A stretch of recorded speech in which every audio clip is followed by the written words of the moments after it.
we've been beaten to death for the last couple months with a lot of Jose Aldo, Conor McGregor. The fight's not going to happen. But the build-up to it was very similar to what we've seen in the past with yourself, you and Anderson Silva. Can you talk about, aside from the fact that these guys aren't going to actually fight, and you guys did, what are some of the similarities, and what are some of the things that you felt maybe your rivalry with Anderson Silva had that this one doesn't? Well, I can tell you what I really liked about it was the nationalistic approach. Fighting as a whole, that's where it came from. If you follow the Olympic Games, you got your British fighters, they've got a stance. You got your Cuban fighters, they've got a stance. You got your American fighters, and it goes all the way from boxing and wrestling back and forth. But that's what makes great fights. And you have three things, whether it's ethnic, whether it's personal, or whether it's nationalistic. Those are the three things that all huge fights have. They'll have one or more of those elements. And, Conor did a great job of laying the groundwork that this is Ireland versus Brazil. I couldn't really do that with Anderson Silva because there's no such, I can't take America with me anywhere. American fans don't back their own guy. We'll cheer for whoever we like or whoever we want, and we don't give a damn what flag is hanging above his head.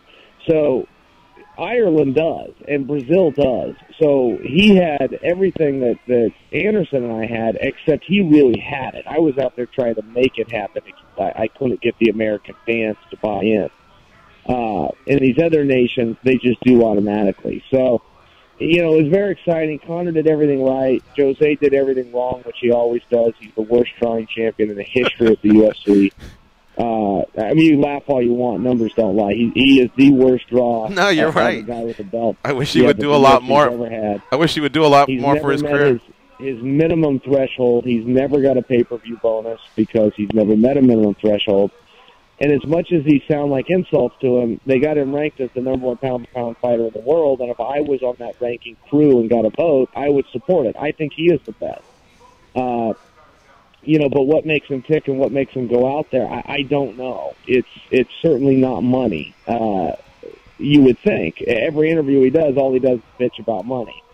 He was staring about $3.5 million down the barrel here. All he had to do was make weight, put his mouthpiece in, and walk out when his music hit.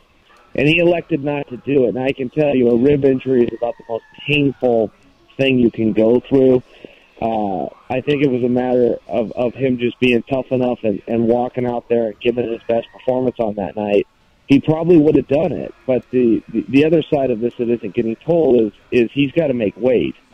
He's very big for the weight class. He's been talking about moving up to 155 for a couple of years now. And I think, being as stagnant as a rib will make your body when your ribs broke, I think he just couldn't move or run or do anything to make weight. I think that's his bigger issue. But either way, it was an opportunity. And the whole thing was weird. Jose Aldo's sitting around talking about going up to 155. His coach is talking about no longer coaching him, or anyone else for that matter. And his training partner, who hurts him, goes on a media tour the very next day and tells the story about how he hurt him and how he threw this kick and the champ was rolling around on the floor crying, almost trying to put himself over. It was just really weird, I couldn't imagine working out with a guy throwing kicks hard enough that he could break my ribs. I would not work out with that guy twice. And then if the guy went on a media tour the very next day, putting his own name out there and describing how he did it and talked about that I was rolling around in pain and crying on the floor and couldn't get up, that's not much of a teammate. So they have a lot of success out of that gym, but it's a disaster by the things you read. I mean, there's no coach saying, I don't want to coach anymore. It's tough, man. It's tough out there on Jose.